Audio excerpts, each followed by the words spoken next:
Hello everyone, Pantoufleee here today for a new review concerning the Caernarvon, the Tier 8 heavy British tank. So, there are several things I want to talk about concerning this tank because it's one of the few complex tanks that can be extremely good in the hands of a good player or someone that knows how to play with it, and can be extremely bad if you are not used to this kind of tank. So the first thing I want to talk about is probably the armor. If we talk about the armor, there are maybe two things to talk about. The first one, concerning the hull, is probably the fact that the tank doesn't have a really good armor on the hull. But despite that, you can still try to bounce things if you manage to angle it, like really over-angling. If you over-angle it, sorry, like that, it's probably gonna bounce at first if you shoot this area here. Of course, if you shoot the track, it's gonna go through. So yeah, that's pretty much something upsetting, knowing that also concerning the ammo rack of the tank, it's located at the front, it's right there. So every time people are going to shoot at your weak spot, which is the lower part of the hull, they have chances of ammo racking you, which is a bit upsetting sometimes, especially if you're full life and you just get a shot that is one-shotting you. It's not something you want to happen to you. That's the first thing. Also, maybe concerning the turret, it's not the strong turret of a T-34 or anything like that, for example. Here, your turret is weak, and I'm gonna explain to you why. The only impenetrable zone is probably the whole gun mantlet, which is not that big concerning this tank. If you shoot at the turret cheeks right there, or even the top maybe if you try to angle it because you have a good gun depression, so if you angle it a little bit you're gonna be able to bounce things, but on the turret cheeks probably everything is gonna go through. So be careful about this, that's something to take into consideration while playing this tank. Now, concerning the gun, maybe one or two things to say. The main gun, the Tier 9 one, it's globally the same as the one you have on the AT-15. You have 4.5 seconds of reload for a really good DPM of 2.5k damage per minute. But the main problem with this gun is the low alpha damage, 190 per shot. And clearly that's going to be upsetting because even if you shoot fast, you are not frightening your opponents. So even if you're alone on one side, sometimes you can scare them if you have 400, 440 alpha damage. This kind of alpha damage can be scary for some. But with this one, clearly you're not gonna frighten a lot of people. So really be careful. Don't go on the side alone with this kind of gun. You're not gonna be able to compete with what you're gonna see in front of you. That was the first thing. Now, overall, great gun depression. If you combine the great gun depression with the fact that the turret is quite angled right there, if you manage to put yourself in a hold down position, you're gonna make your turret, at least for the top part, impenetrable. But it's really hard to find in this game positions where you can make the Caernarvon effective this way. So that's why to me it's an average tank.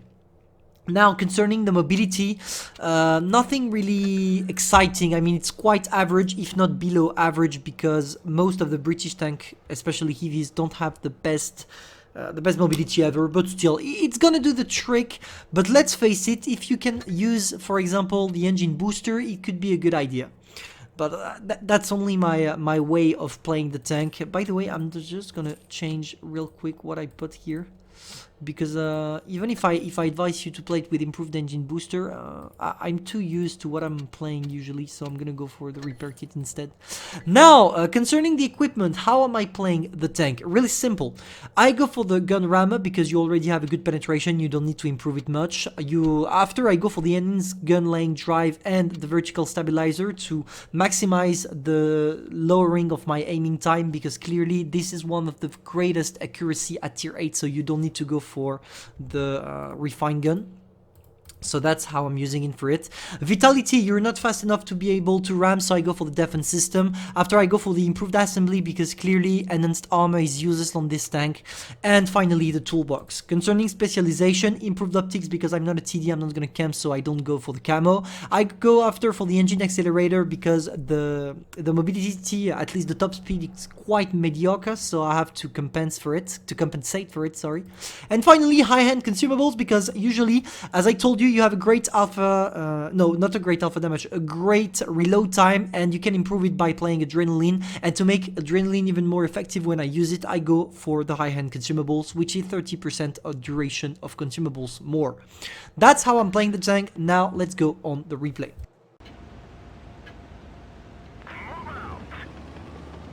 winner first, that I'm gonna call winner because it's easier for me, playing his Caernarvon. So maybe before really jumping into the replay, I'm gonna tell you how you want to play this tank. It's quite simple. You have a shitty hull and you have a good turret while it's a little bit angled. So the best way to play the Caernarvon is to always find an hull down position to make both your turret and your gun effective, because you still have a great gun depression. Don't forget that. It's a really important point while playing this tank. So yeah, clearly suitable for hull down only, and as soon as you learn that hull down is the greatest things with this tank, you can have great games such as the one winner is about to have.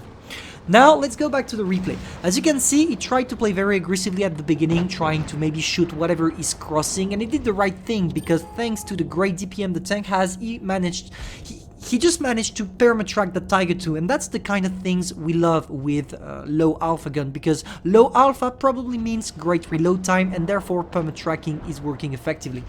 Now, it's not the best position to stay there. He's maybe trying to get a shot on the Tiger II, I can understand that, but the main thing here would be for him to jump directly into it and to find an hull down and aggressive position.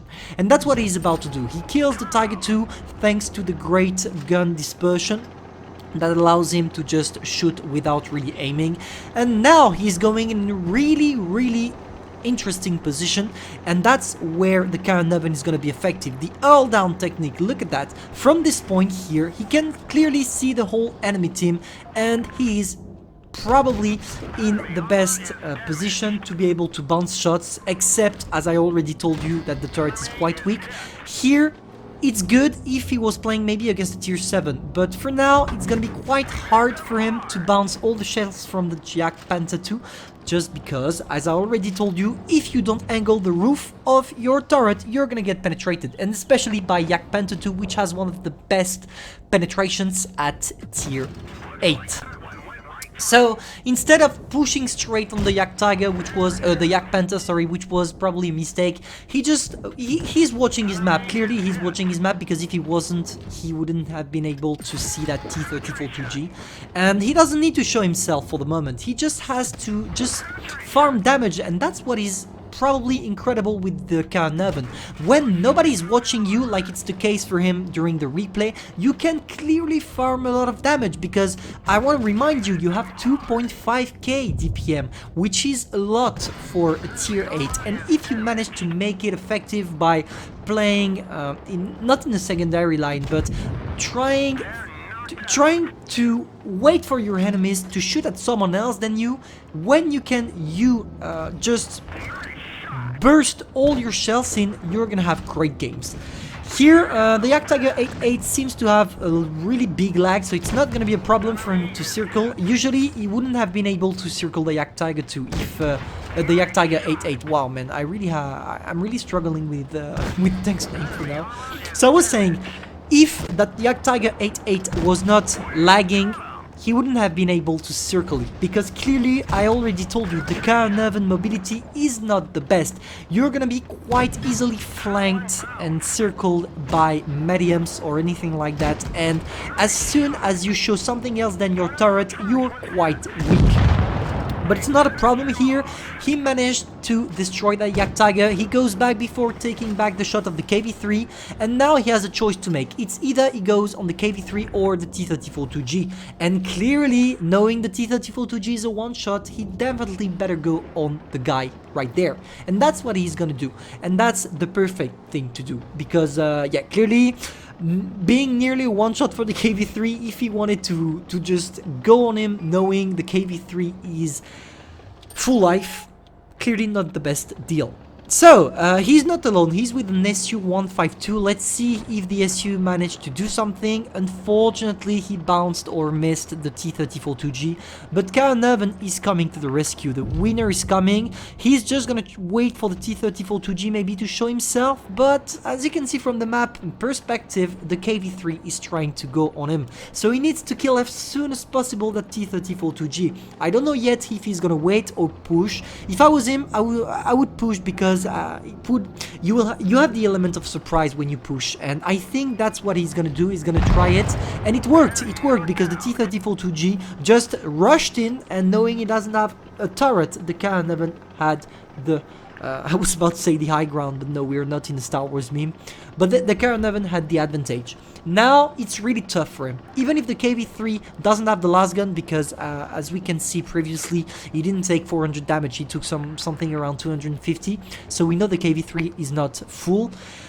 It's still a big problem because the Caernarvon is full life and our friend winner here only has less than 300 HPs. He's trying to find himself in a comfortable position, allowing him to just show his turret to the KV3, because if he managed to only show his turret, he's gonna be able to bounce many shots from the KV3. Unfortunately, he was spotted, but the KV3 tried his luck, so maybe he's gonna be able to put one, maybe two shots, but he has to move, because waiting here, the KV3 is gonna maybe load a gold and go straight in, penetrate straight a shot into his turret. He needs to change his tactic, and that's something extremely important, not regarding the Caernarvon, but regarding gameplay in general. When you're in this kind of situation and you're low life and the other guy in front of you is capping, you know the guy is gonna stay on the cap. So try different angles, different perspective to be able to get some shots in until you manage to kill the guy. I know it's boring, I know it's long, but that's the best. Look, for example here, the KV3 didn't wait it. He was not expecting him to come this way, and now the KV3 is getting farmed.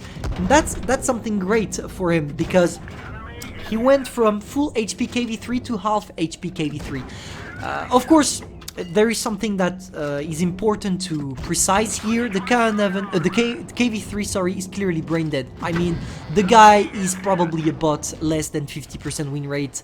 No, even less than 40% win rate, because clearly, seeing how the KV3 was working here, he was not a good player. If you fall on a good player, he will not try to cap, he would have pushed you. He had some luck on the end, but he still played extremely well and deserved his great game he just had. 5.7k damage, that's probably one of the highest damage per game I saw on the Caernarvon. Probably it's, maybe it's a world record, I don't know, I should check. But anyway, that's how you want to play your Caernarvon. Really be careful, it's not a tank family friendly, newbie friendly, you need to have skill. So make sure to have skill and enough skill to be able to play it correctly to be effective on the battlefield. Hope this review helped you. See you probably tonight in stream and have a good day.